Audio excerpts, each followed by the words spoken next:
Deepavali special of the Realty Debate. While school children across the country are yet again pledging to go green this year by promising not to burst firecrackers, we are here to do more. We are urging you to go green in your living in a far, far more meaningful way by making changes in your homes which can go a long way in minimizing your carbon footprint on this earth and, of course, enabling you to leave a better tomorrow for your and our children. How can we begin and how quickly can these changes be implemented? Let's ask our esteemed panel today. We are joined by Millie Majumdar, Director Sustainable Habitat TERI. Also with me is Sudeshna Mukhopadhyay, Head Center of Competence Lighting Applications, Philips Lighting, Ashok B. Lal, Principal Ashok B. Lal Architects, and Smita Chandiwala, Program Officer, Buildings and Appliances, Shakti Sustainable Energy Foundation. Gentlemen and ladies, thank you very much for joining me. I think three key areas which my research team has, of course, come up with, and I'd like to just ask you whether these are the best ways to maximize efficiency and minimize energy usage. They say it's insulation methods. You have to look at that. Solarizing the home, that's an important one, and of course lighting solutions. So I, of course, more than welcome if there are other views, but let's begin because it's a festival of lights with lighting solutions. We've had two scientists winning the Nobel Prize in Physics for LED. Let me begin by asking you, it's a big step forward in the world recognizing that energy efficiency and the discoveries there are to be highlighted. Definitely, yes. I think it's quite a landmark and a big fillip to the industry as a whole. You know, blue LED has actually transformed the way we look at LED for general lighting. LED is not a new technology per se. You know, we had LEDs for, decades together, and they were used for indicator lights. But we had red LEDs and we had green LEDs. Oh, really? Okay. So you did not have the blue one, and unless you have the blue one, you don't have the red, green and blue, which makes a white light. Absolutely. So the blue LED invention, which was even 20 years ago, was a starting point which started industry to look at LED as a general lighting sources and not just only, doing gimmickry or doing facade lighting or architectural lighting and other festive lighting. So with this blue LED started the proliferation of white light, or as we call in the industry, general lighting. And while we started with the professional space, material technology, manufacturing technology, and definitely acceptance by the consumers is bringing it into homes now. So in the last 1.5 years, you would see a lot of new products coming from the industry, which is basically for home lighting. What do you think is the acceptance of LED lighting? You're building many homes. Do you think people are now automatically saying that is the solution that we want? Well, I think a very interesting innovation that came along with both CFL and LED is that you can replace your existing fixtures with a new fixture.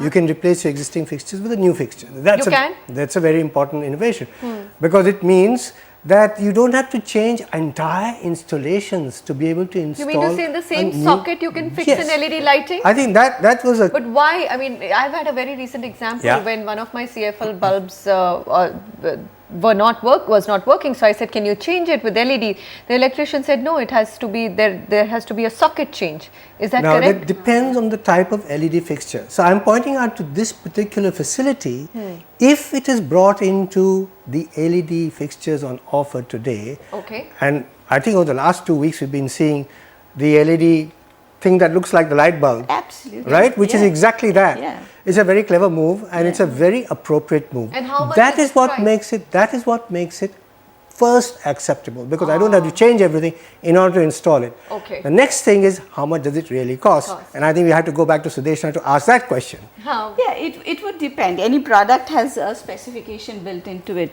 Even if Professor Lal mentioned about CFLs.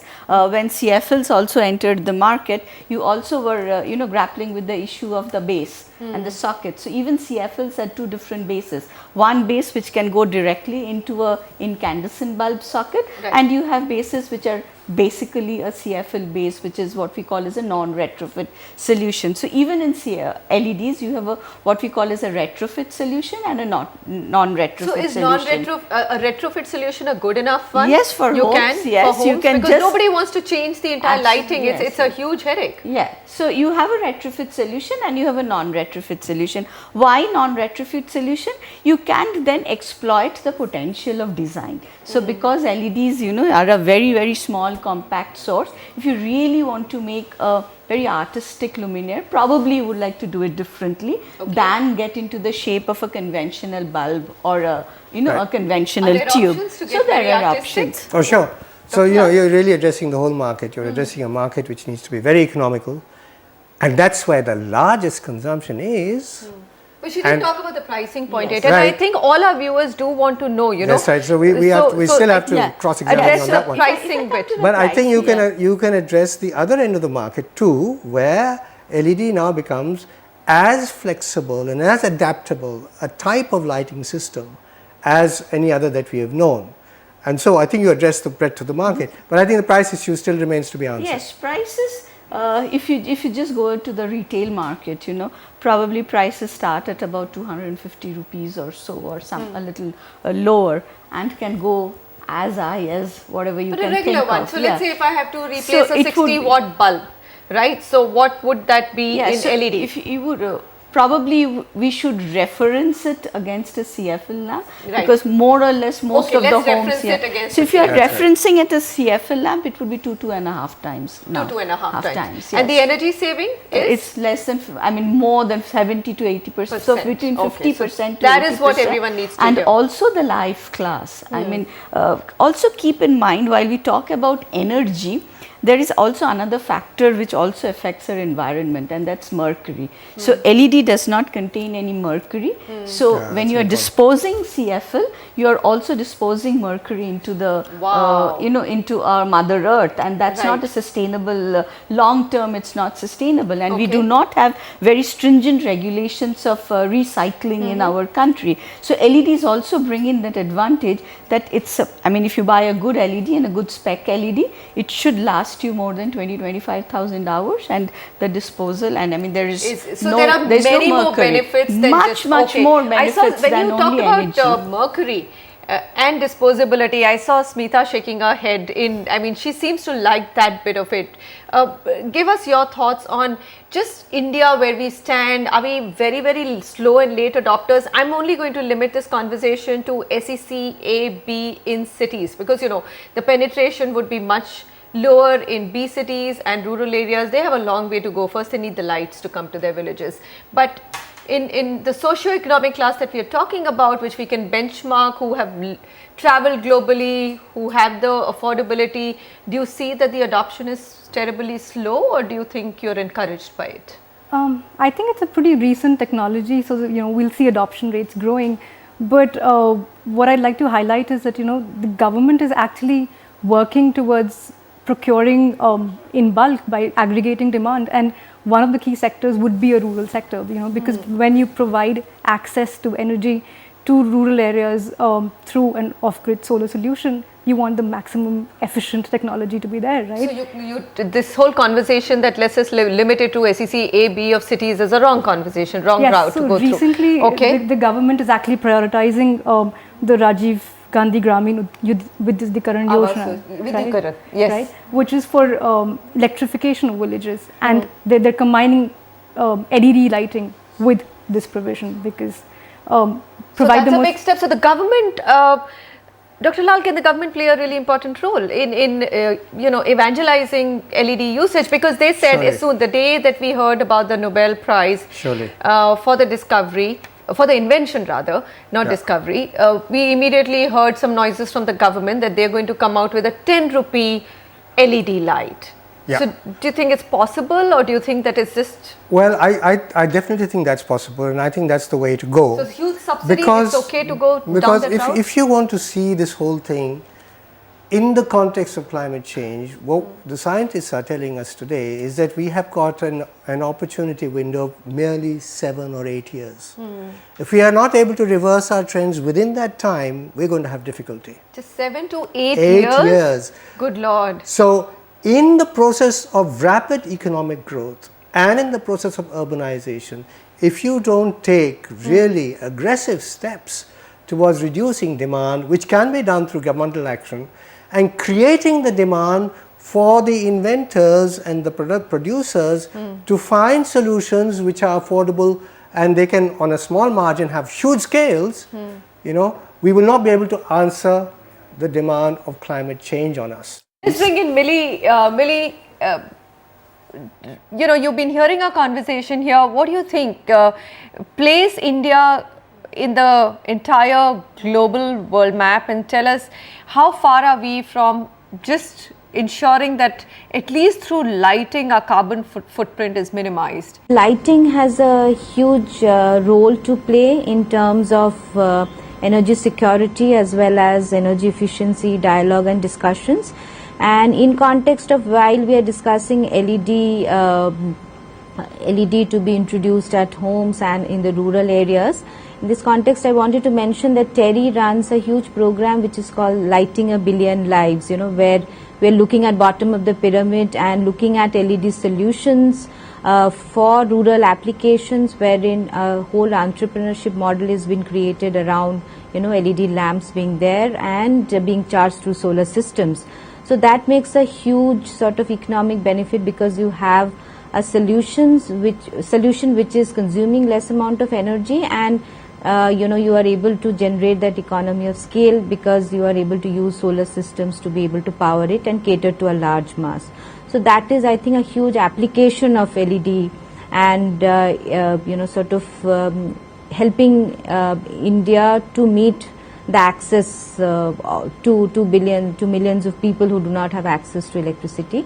Okay. On the discussion of home solutions and particularly office solutions, I have just two takes. You know, one thing is personally as an LED user, I thought some of the key things that probably, you know, Sudeshna can highlight is the quality of the LED lamps that we get in the market, because we have various quality, and you know, there is a huge issue about heat being generated, the drivers of LED and the heat sinks, and LEDs often fail because these drivers may not be appropriate. Do you agree, Professor Lal, with Millie that a lot more needs to be done? I mean, the products which are available right now still have a long way to go?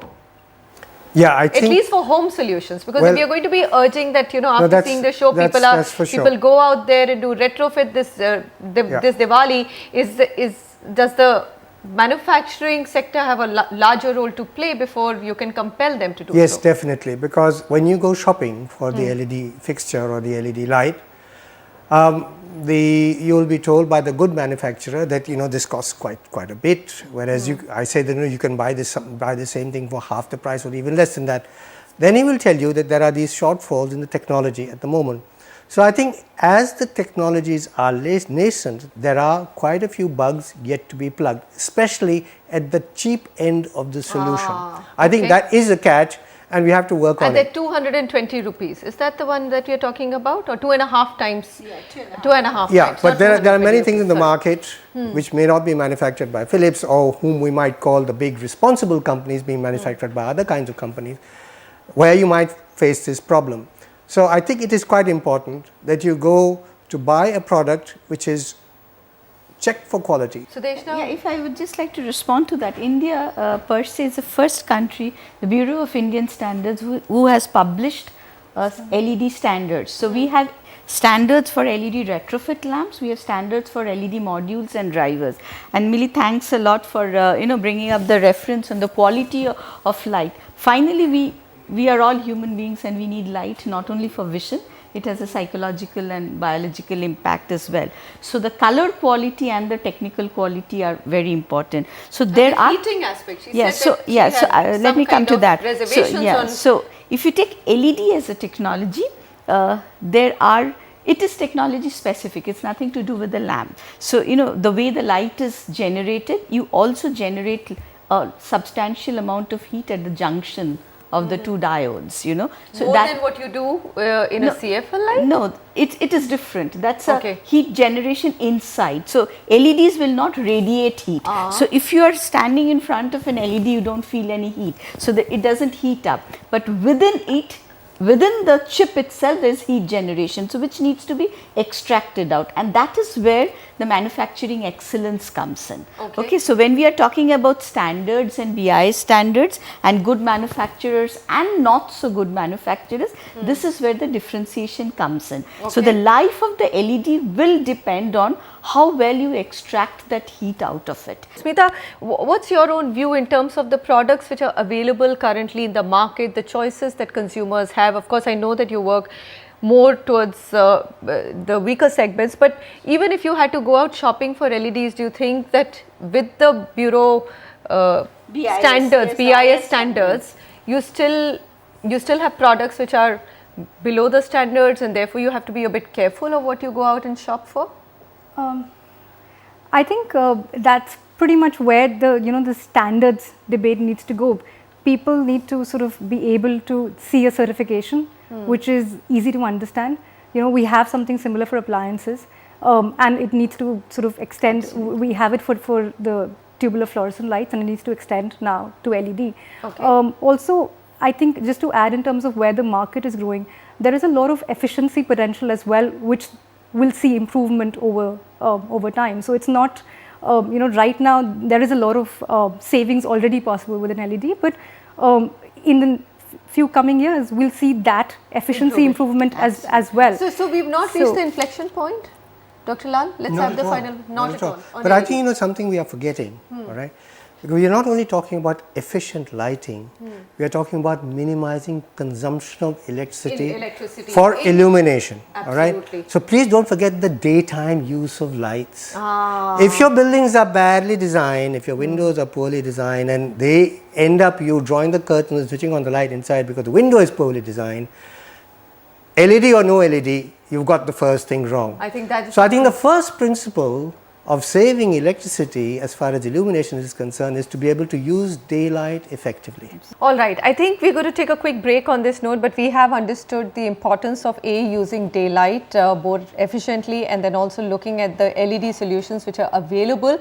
You can do retrofitting. So this Diwali, if you can afford it, then why not go for the best and take that step? I think that's really important. But then there's lots more when it comes to reducing your carbon footprint, energy efficiency. There's also solar that we have to talk about, and insulation of our homes. We'll come back and discuss those as well. You're watching a special program, Pre-Diwali. We're looking at how do you really go green in your homes on a daily living basis.